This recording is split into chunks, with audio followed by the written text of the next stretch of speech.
قرآن مجید کی دو چند آیات میں نے پڑھی ہے. نمازیوں کی تعداد بہت اچھی ہے آپ کے یہاں، لیکن میں تو یہ کہوں گا کہ بہت اچھی تب ہوگی جب کوئی بھی مسلمان بے نمازی ہی نہ ہو. مسلمان بے نمازی ہوتا ہی نہیں ہے. ایک مرتبہ ایک بہت بڑی کانفرنس میں شیخ مظہر مدنی صاحب حفظہ اللہ اچھی طرح واقف ہوں گے شیخ عدنان صاحب سے. شیخ عدنان صاحب عرب والے وہ ایک کانفرنس میں حاضر ہوئے تلسی پور کے، اور انہوں نے کچھ اہل حدیثوں کو بے نمازی پایا تو بڑے حیرت و استعجاب میں پڑھ کر کہا میں نہیں جانتا تھا کہ اہل حدیث بھی بے نمازی ہوتے ہیں. یہ کام کی باتیں ہیں اور یہ بات سچ بھی ہے کہ اہل حدیث مسلمان بے نمازی نہیں، اور خاص طور سے اہل حدیث کون؟ وہ جو کتاب اللہ کے سنت رسول اللہ کے علمبردار ہوتے ہیں. تو آنکھوں میں نیند کا خمار جو آپ حضرات کے ہے، ولولہ انگیز نظم اور نعت سننے کے بعد بھی آپ کچھ اور بیدار ہو گئے ہوتے تو بڑا اچھا ہوتا. حضرات یہ بتائیے کلمہ توحید و رسالت کی گواہی کے بعد سب سے پہلی بنیادی عبادت کون سی ہے؟ میں آپ سے سوال کرنا چاہتا ہوں. اللہ کے نبی جناب محمد رسول اللہ صلی اللہ علیہ وسلم نے ارشاد فرمایا، بڑی زبردست حدیث ہے اور وہ حدیث زبان زد عوام و خواص ہے. بنی الاسلام علی خمس، اسلام کی چھت 5 کھمبوں پہ رکی ہوئی ہے. اسلام کی بنیاد کتنے کھمبوں پہ رکی ہے؟ ارے بولو نا، آپ کھڑا ہو جاؤں کیا؟ عملوں والوں آپ کے بیچ پہنچ کر اگر کوئی دل برداشتہ ہو جائے یہ اچھی بات نہیں ہے. آپ تو بااخلاق لوگ ہیں، خوش اخلاق ہیں آپ.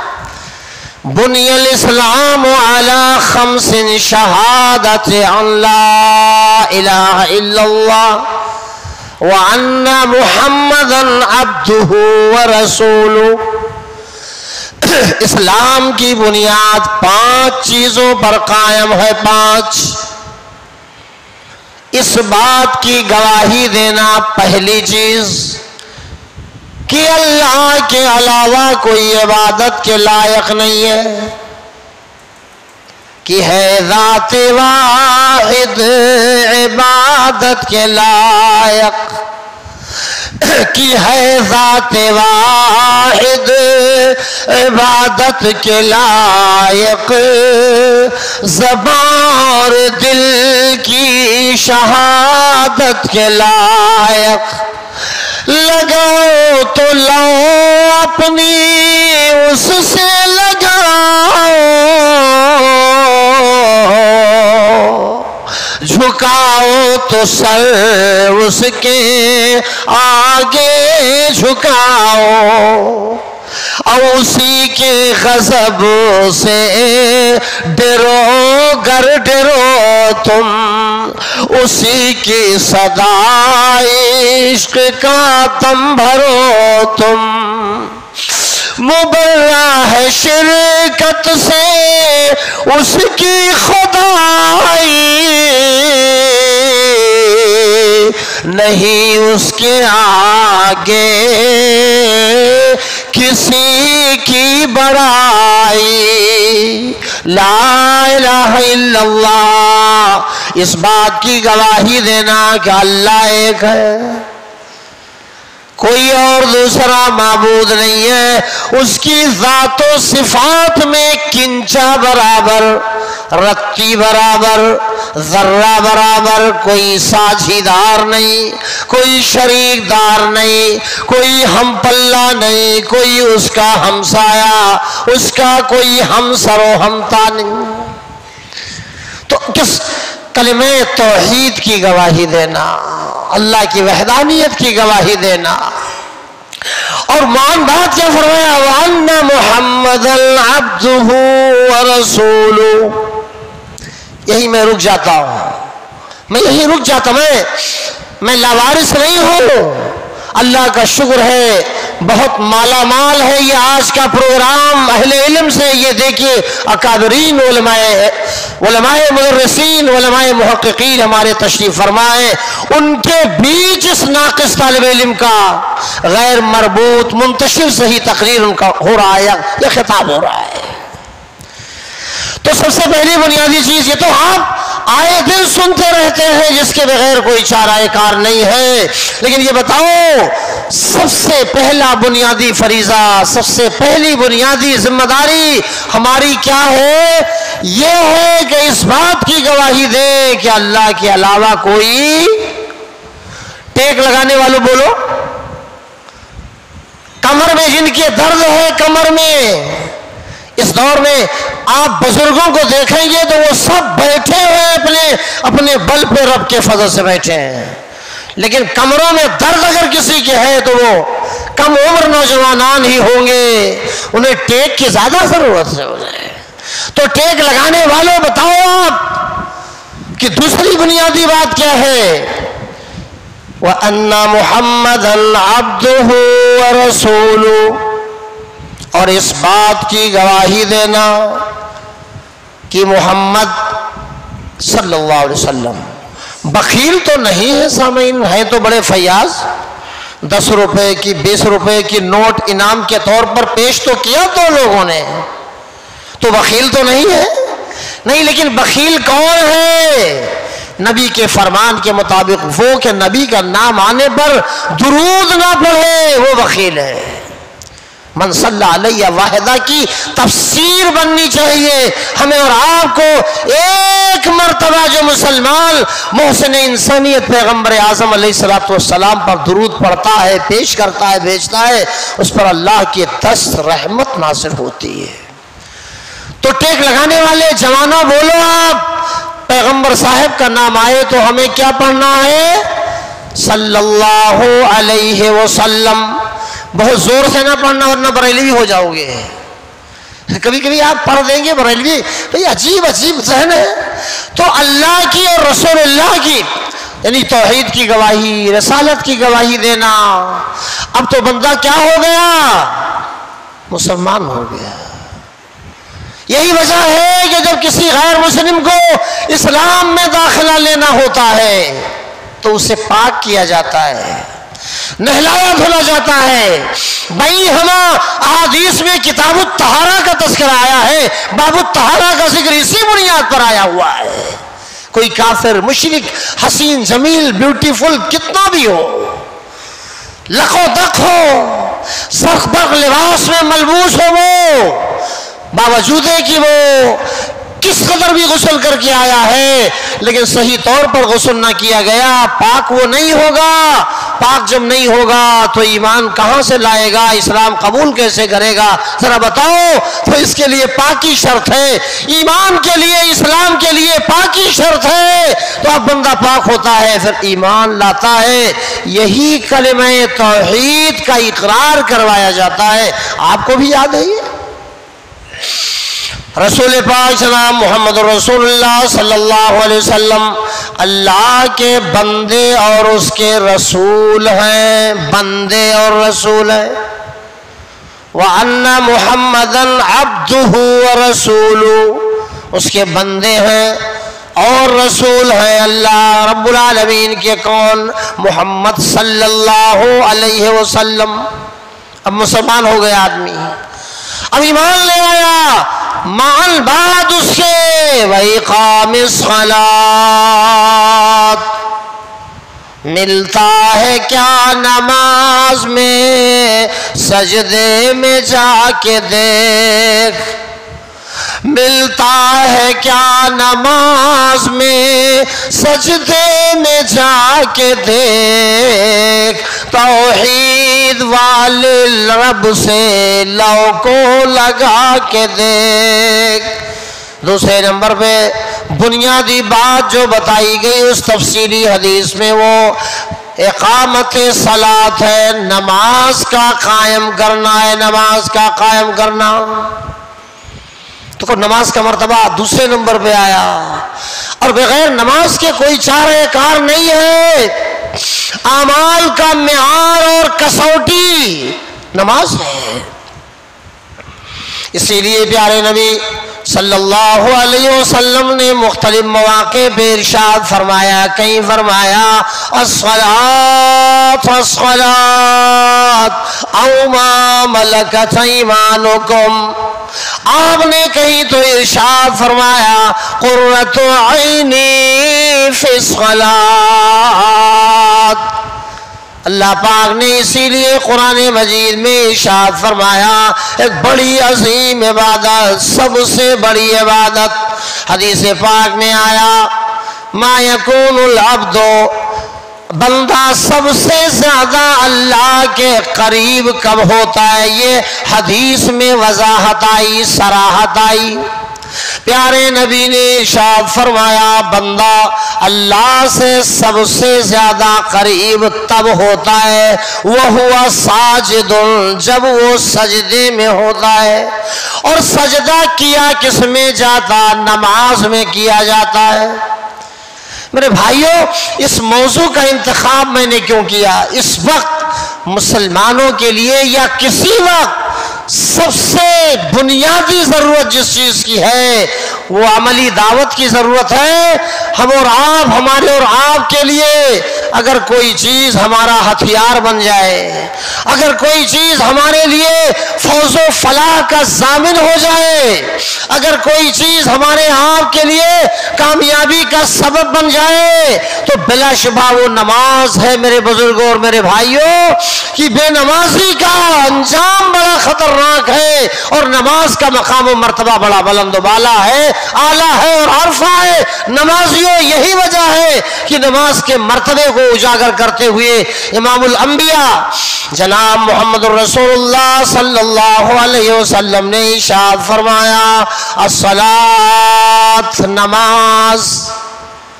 حجۃ الوداع کے موقع پہ ارشاد فرمایا نماز.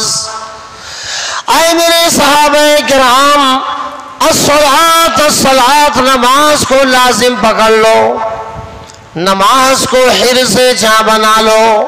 یہ یاد رکھو نماز ایسی عظیم المرتبت عبادت ہے کہ بندہ اس نماز میں اللہ سے سرگوشی کر رہا ہوتا ہے. اپنے اللہ کو خوش کرنے کے لیے ماتھے کو، پیشانی کو زمین پر ٹیک دیتا ہے. تو یہ نماز ہے. اور اسی لیے قرآن میں فرمایا اللہ تعالیٰ نے ان الصلاۃ تنہی عن الفحشاء والمنکر. ہم کہتے ہیں برائیاں ختم نہیں ہوتی، آپ کہتے ہیں برائیاں دن بدن بڑھتی چلی جا رہی ہیں، کم نہیں ہوتی. ہم یہ کہہ رہے ہوتے ہیں، لیکن لوگوں یاد رکھو برائیوں کے ختم ہونے، کم ہونے کا راز نماز میں مضمر ہے. فرمایا گیا ان الصلاۃ تنہی عن الفحشاء والمنکر، یقیناً نماز برائیوں سے، بے حیائیوں سے، غلط کاریوں سے نماز روکتی ہے. آپ یہ کہیں گے کہ بڑا سادہ موضوع اس نے منتخب کیا. موضوع سادہ ہے لیکن آپ تو سادے نہیں ہیں. یہ نماز اللہ کے رسول صلی اللہ علیہ وسلم نے، آپ صبر کا مظاہرہ کیجئے، سادگی کے ساتھ سن لیجئے. آپ پیارے نبی نے ارشاد فرمایا فضیلت نماز کی دیکھو. فرمایا مروا اولادکم بالصلاۃ وهم ابناء 7 سنین. اتنی بڑی فضیلت نماز کی ہے کہ 7 سال کے بچے کے لیے بھی نماز کا حکم دیا گیا. آپ نے فرمایا او میرے صحابہ، اپنے بچوں کو، کون بچے؟ وہ بچے جو 7 سال کے ہیں، مرون، حکم دو تم نماز کا، اپنی اولاد کو حکم دو نماز کا. وہم ابناء 7 سنین، کون بچے؟ وہ بچے جو 7 سال کے ہیں، یعنی کہ جب 7 سال کے بچے ہو جائیں تو آپ نماز کی کوشش جاری کر دیجئے۔ وَضْرِبُوهُمْ عَلَيْهَا وَهُمْ أَبْنَاءُ 10 سنین، ضرورت پڑ جائے گوشت مالی کی تو کرو، ضرورت پڑ جائے تادیبی مار کی تو مارو، ضرورت پڑ جائے سرزنش کرنے کی تو کرو، ضرورت پڑ جائے زجر و توبیخ کی تو زجر و توبیخ کرو، لیکن یاد رکھو بچے 10 سال کے ہو جائیں تو نماز ان کی چھوٹنے نہ پائے۔ یہی تو معنی ہے نا، ضرورت تادیبی مار کی پڑ جائے تو مارو، لیکن نماز سے وہ بچے غافل نہ ہو، سست نہ ہو، قائل نہ ہو۔ 7 سال سے ہی حکم کیوں دیا گیا؟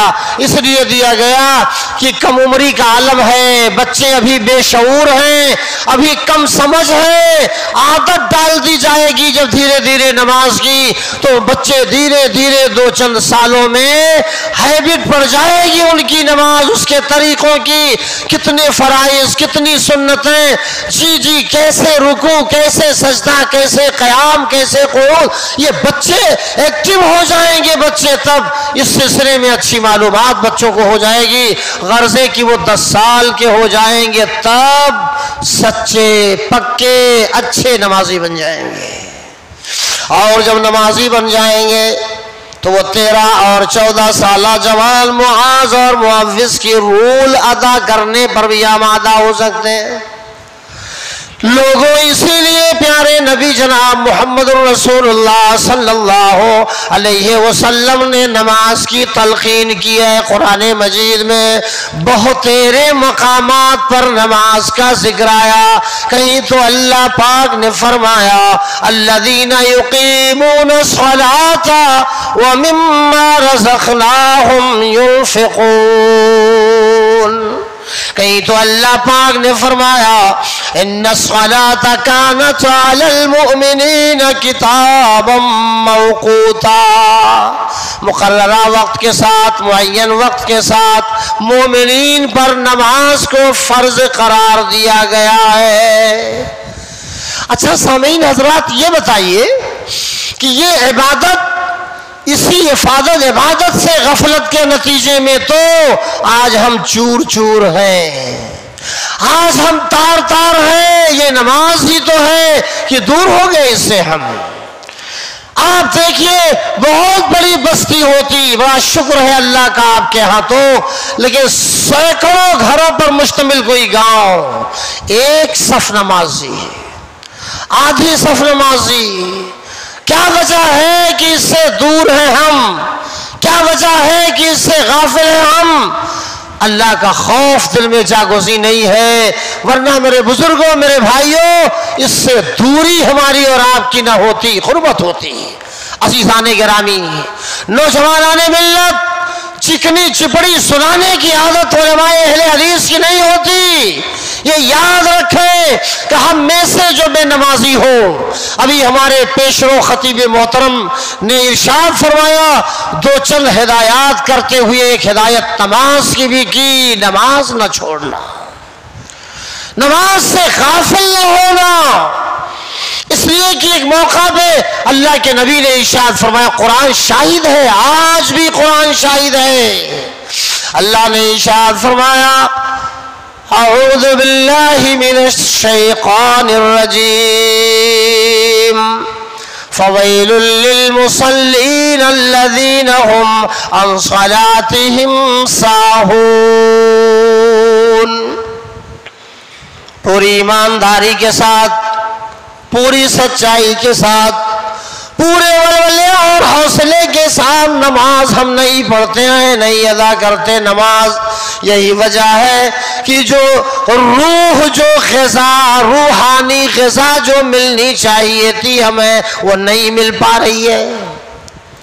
تو ہم مسلمانوں کو چاہیے کہ نماز کے تئیں ابواب احادیث میں قائم ہیں، آپ دیکھتے چلے جائیں اور پڑھتے چلے جائیں۔ کہیں تو امام الانبیاء علیہ الصلوۃ والسلام نے فرمایا، اگر لوگ پہلی صف کی اہمیت جان جائیں، نبی نے فرمایا۔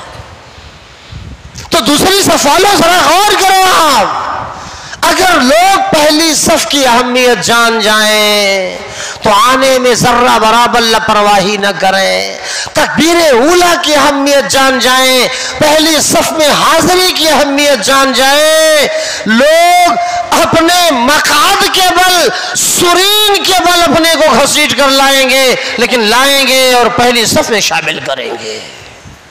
یہ نماز کا مرتبہ ہے، یہ نماز کا مقام ہے، یہ نماز کا مقام۔ کہیں تو پیارے رسول صلی اللہ علیہ وسلم نے فرمایا جس کی عصر کی نماز فوت ہو گئی، صحیح حدیث میں آیا جس کی عصر کی نماز جس کی چھوٹ گئی، جان بوجھ کر جس نے عصر کی نماز چھوڑ دی، اس کے مال و منال سب فنا ہو گئے۔ یہ ترجمانی حدیث کی ہے، عصر کی نماز جس کی چھوٹ گئی اس کے مال و منال سب فنا ہو گئے۔ کیا معنی ہوا ذرا بتاؤ آپ، کیا مطلب ہوا عاملوں والوں، آپ بتاؤ۔ یہ مطلب ہوا نا، علماء نشاندہی فرمائیں گے کہ آدمی اگر یہ جان جائے کہ نماز عصر چھوڑنے کا عذاب کتنا ہے تو وہ نہیں چھوڑے گا، مال جائے چلا جائے، جی ہاں اس کے مال و منال جو ہے وہ بھلے فنا، چھوڑ دے انہیں، لیکن نماز نہیں چھوڑ سکتا ہے۔ وہ کسی بھی حال میں وہ نماز سے اس کو محبت ہوگی، نماز سے اس کو عقیدت ہوگی، جی ہاں بالکل ہوگی۔ آپ صلی اللہ علیہ وسلم نے ایک جگہ ارشاد فرمایا کہ جی یہ کہتا ہے، بہت غور سے آپ حضرات سے بات کر رہے ہیں، اللہ تعالیٰ آپ کو عزت عطا فرمائے۔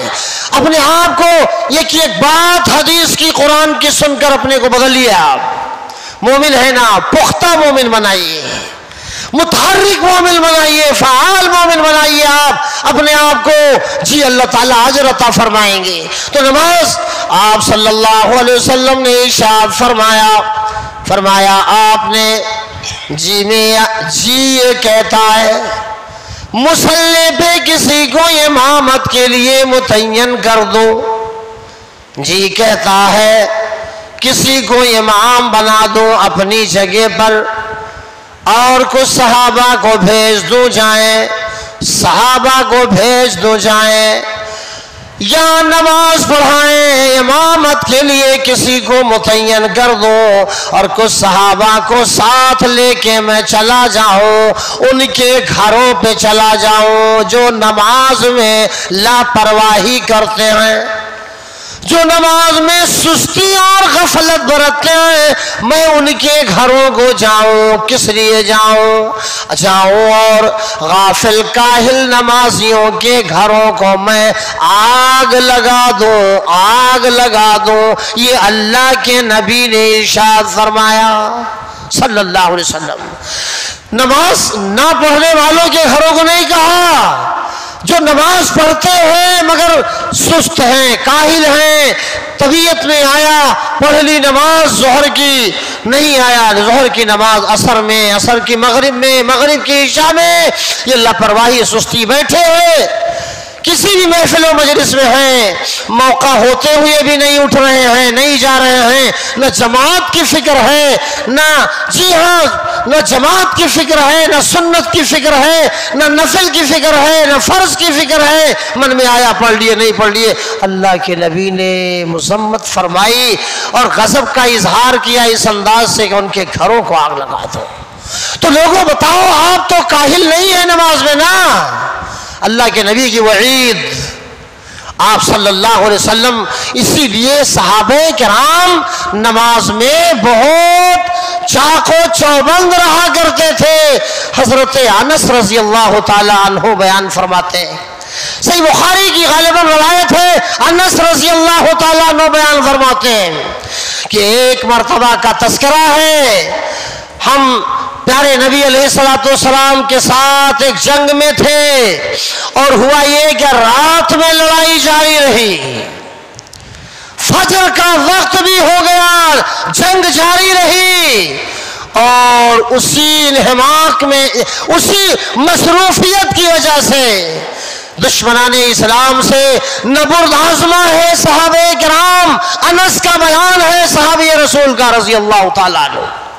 فرما رہے ہیں فجر کا وقت ہو گیا, نماز جماعت جاتی رہی, فجر کی جماعت چھوٹ گئی.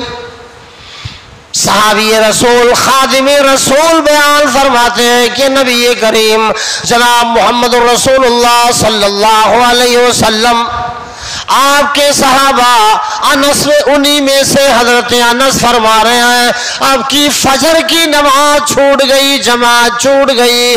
مجھے دنیا و ما فیہا سے زیادہ قلق ہوا, غم ہوا اس بات کا میرے مال و منال فنا ہو جاتے, اتنی تکلیف نہ ہوتی, اتنا غم نہ ہوتا جتنا غم ایک وقت فجر کی جماعت چھوٹ جانے کا ہوا.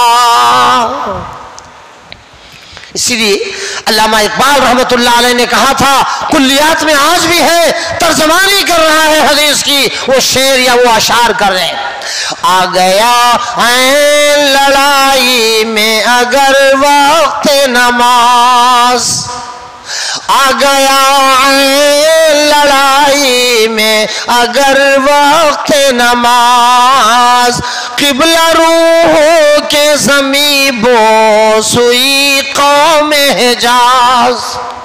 ایک ہی صف میں کھڑے ہو گئے محمود و ایاز, ایک ہی صف میں کھڑے ہو گئے محمود و ایاز.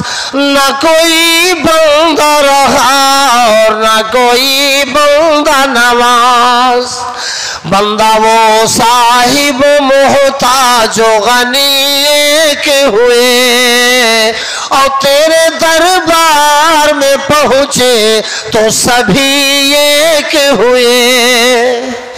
صحراؤں میں نماز, بیابانوں میں نماز, میدانوں میں نماز, آندھی طوفانوں میں نماز. نماز پیارے نبی فرماتے ہیں مجھے الجھن, مجھے ٹینشن, مجھے بے چینی, بے قراری جب میں نماز پڑھ لیتا مجھے سکون حاصل ہو جایا کرتا. تو بتاؤ لوگوں وجہ قلب و جگر کون سی چیز ہے؟ آپ کہیں گے نماز ہے. جوانوں پہلے صف کی لذت پہلی صف کی لے کے دیکھو. جوانوں خوشی کے عالم میں نماز, غم میں نماز, ہر عاقل بالغ مرد عورت پر, باشعور اور ہوش مند پر نماز فرض ہے, سنت نہیں, فرض ہے, واجب ہے, مستحب نہیں, ضروری ہے, لازم ہے. میرے بزرگوں, میرے بھائیوں, تو پھر سوال کیا جائے ان بدینوں اور بے نمازیوں سے جو غافل ہیں, پوچھو آپ, میری عادت ہے چلتے پھرتے بھی کوئی ملا مسلمان ہے میں سوال کرتا نماز نہیں, جمعہ کی نماز پڑھ لیا کرتا ہوں. بہت لطیفے, بہت سارے یہ ایسے جملے نہیں آتے ہیں ہم اہل حدیثوں کو کہ آپ ہنسیں اور ہنسائیں, ہاں روئیں اور رلائیں, ہنسی کا وقت آ جائے تو ہنسیں بھی, جائز ہنسی, دائرہ کار جو اس کا ہے, متعین جو حد ہے اس میں رہتے ہوئے. تو نماز کے تعلق سے نبی اکرم جناب محمد رسول اللہ صلی اللہ علیہ وسلم نے بڑی فضیلتیں بیان فرمائی ہیں. یہی وجہ ہے کہ جامع صحیح بخاری کی بڑی نایاب حدیث ہے, صحابہ کا جم گھٹا ہے, کئی ایک صحابہ کرام موجود ہیں, انہی کے درمیان نبی اکرم جناب محمد رسول اللہ صلی اللہ علیہ وسلم نے ایک دفعہ ارشاد فرمایا, ارائیتم لو ان نہرن بباب احدکم, پیارے نبی نے فرمایا, سونے والوں جاگ رہے ہو نا, پیارے نبی نے فرمایا, کیا فرمایا, اے میرے صحابہ, ارائیتم, کیا تم دیکھ رہے ہو, کیا تم غور کر رہے ہو, یا دیکھو تو صحیح, غور تو کرو صحیح, کیا لو ان نہرن بباب احدکم, تم میں سے, آپ حاضرین میں سے کسی کے گھر کے سامنے سے کسی نہر کا گزر ہو, آپ میں سے کسی کے گھر کے سامنے نہر گزری ہو اور اس نہر میں یغتسل منہ کل یوم 5 مرات، جس کے گھر کے سامنے نہر ہے، اللہ اللہ اس گھر کے سامنے والی نہر میں یغتسل منہ کل یوم 5 مرات، 5 مرتبہ وہ آدمی جس کے گھر کے سامنے نہر ہے 5 مرتبہ اس نہر کے پانی سے غسل کرتا ہے۔ بولو یہ کس نے فرمایا؟ آپ صلی اللہ علیہ وسلم نے فرمایا 5 مرتبہ کوئی نہائے دھلے، هل يبقى من درنه شيء، اللہ کے نبی علیہ الصلوۃ والسلام نے فرمایا تو کیا 5 مرتبہ نہانے دھلنے کے بعد بھی اس آدمی کے جسم پر میل کچیل یا اس کا کوئی اثر باقی رہے گا؟ روزانہ ایک بار صبح میں غسل کرنے والا فریش ہے، فرینک ہے، نشیط ہے، چست ہے، چالاک ہے، لق و دق ہے کہ نہیں ہے؟ اور 5 مرتبہ نہائے تو نیند آنے لگی نا، 5 مرتبہ دن بھر میں نہائے تو، اور دور جانا بھی نہ پڑے گھر کے سامنے ہی۔ تو اللہ کے نبی نے فرمایا هل يبقى من درنه شيء، کیا جسم پر میل کچیل کچھ باقی تب رہ جائے گا اس کے جس نے 5 مرتبہ غسل کی، نہایا دھلا، میل کچیل صاف کیا؟ قالوا، صحابہ کرام نے فرمایا لا يبقى من درنه شيء، اے اللہ کے نبی صلی اللہ علیہ وسلم، اے اللہ کے نبی صلی اللہ علیہ وسلم جب 5 مرتبہ نہائے دھلے گا کوئی تو لا يبقى من درنه شيء، اللہ کے نبی اس کے جسم پر میل کچیل رتی برابر بھی نہیں رہ جائے گا۔